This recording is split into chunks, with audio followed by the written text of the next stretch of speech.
welcome to another episode of Accessibility. It's a show on YouTube where I talk about the video game industry, accessibility, and representation. Basically, how can we help more people to play games, and more people to see themselves in the games they play? Now, just to reassure you up front, this video will contain no images or footage of spiders, either real or simulated. We're going to be discussing arachnophobia, and that will necessitate discussing aspects of spiders, but we're going to keep that as minimal as possible while still discussing the topic in the depth it deserves. When it comes to phobias, arachnophobia, or the fear of spiders, is definitely one of the more common phobias. The percentage of people worldwide that it affects, estimates for that vary, and they largely vary depending on what your cut-off for someone being an arachnophobe is, depending on how scared of spiders someone has to be to qualify, but estimates range from somewhere between 3 to 6% of the global population have some form of arachnophobia, some sort of fear of spiders. Arachnophobia is far from the world's most common phobia, but it's sort of unique compared to other phobias in that same sort of percentage range, like fear of dogs, for example, in that arachnophobia seems to have this unique ability to impact people through depictions in media, perhaps more than other phobias.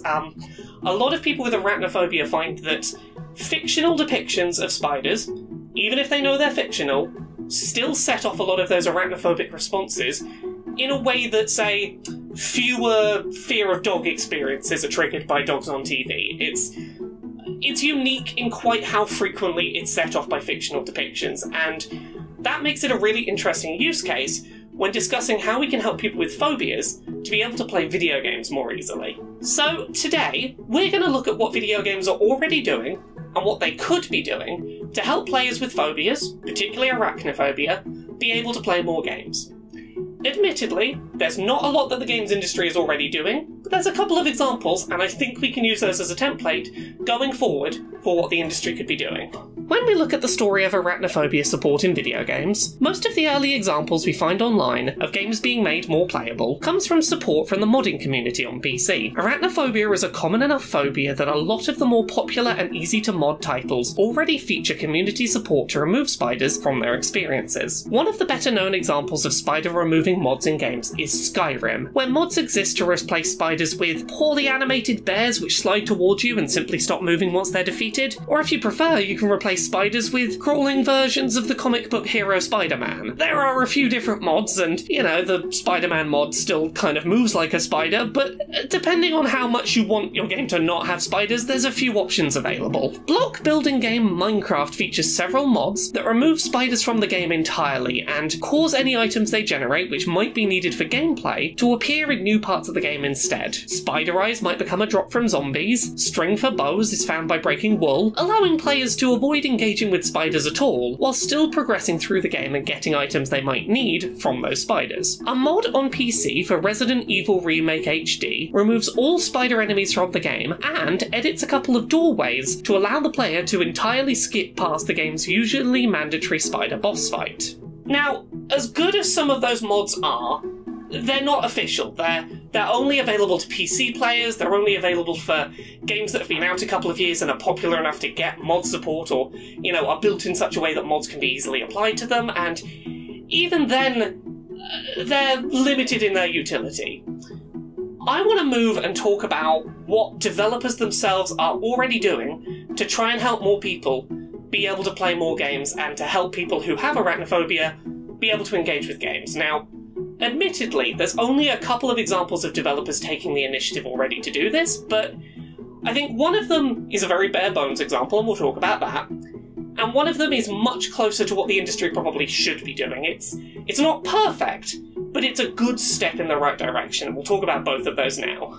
Let's start with the first game to really make headlines for removing spider-based content. Originally released back into March 2019, Satisfactory is a first-person game about making efficient production pipeline layouts. Conveyor belts lead to machines, which lead to more machines, automating the process of building huge, sprawling factories across a planet. Satisfactory features an arachnophobia mode, which mainly exists because a member of the game's development team suffered personally from arachnophobia. The game's solution to hiding spiders is pretty simple, if not particularly elegant. The game simply places a glitchy PNG of a cat over where the spider would be in-game. Now the world is populated by occasional glitchy cat faces that will chase you down and try to attack you. When Satisfactory's Arachnophobia mode was first implemented, the mode replaced the visual of spiders, but did leave the skittering sound effects intact, which for many players was still a trigger for their phobia. However, if you play the game today, these glitchy cats will now just emit high-pitched frantic meows at the player.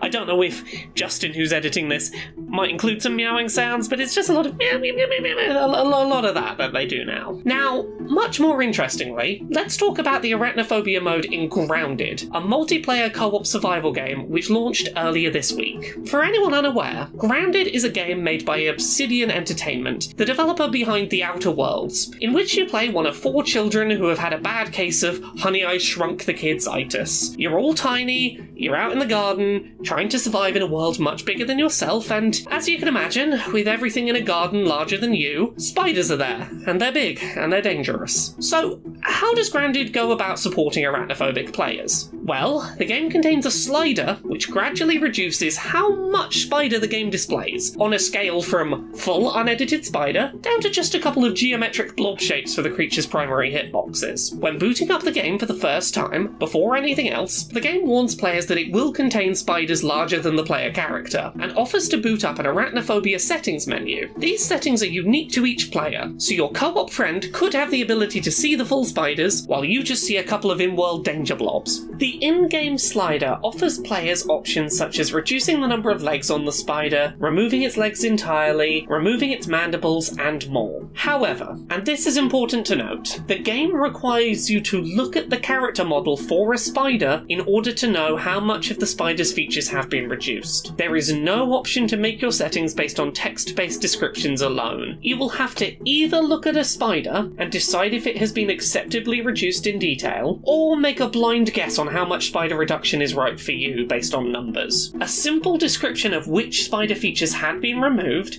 and which ones remained for each setting number would have been a big help. You may find it useful to get another person to help you set up that menu if you struggle with severe arachnophobia. The options mode in Grounded does a great job of offering players a level of customization to their experience, which should help arachnophobic players engage with the game, even if there could ideally be a non-visual way of setting that slider for players. A lot of what I have talked about today in this video when it comes to arachnophobia and ways to help people with arachnophobia play games could be applied to other fears. I think if you were to take, say, rats, snakes, dogs, and offer players the ability to scale back their appearance so that they're just a couple of hitbox blobs, that would really help. The reason that I have singled out arachnophobia specifically to talk about is its ubiquity in games, the frequency with which spiders are put maybe 2/3 of the way into a game where they didn't exist before, where they're not a core part of what the game is about. If you play any kind of high fantasy game, anything set in a sort of Lord of the Rings-esque, D&D-esque world, there's inevitably going to be giant spiders. It's just a trope that developers fall back on. It's a really common thing that pops up in those settings. You've got games like Jedi Fallen Order that, well, you know, just put in a giant spider boss at some point, not because anything in the game is really set up for it, just because that's what you do in video games. You put a giant spider in things. That's how video games work. Spiders as enemies are a trope in video games, and considering that somewhere between 3 and 6% of the global population are afraid of spiders, that's 3 to 6% of gamers that might be cautious to play your game because there's an unavoidable spider 2/3 of the way in for 5 minutes that they can't get past. I'm certainly not expecting this to change overnight, but if more developers looked at what Grounded did, took that idea and ran with it, maybe, you know, gave some options so you didn't have to look at spiders to set your level of spider fear, if developers looked at that and ran with it, we might see some real change going forward. I think it is right now the example to look at, even if it's not there yet, and it provides a blueprint that other developers should at the very least be thinking about. One of the greatest things about video games as a medium is the fact that you can tailor your experience on an individual level, and let's not push arachnophobic players, let's not push 3 to 6% of the population away from your video game just because you really want one spider boss right near the end of your game. Let's try and make it so that more people can engage with the 90% of your game that they are able to engage with.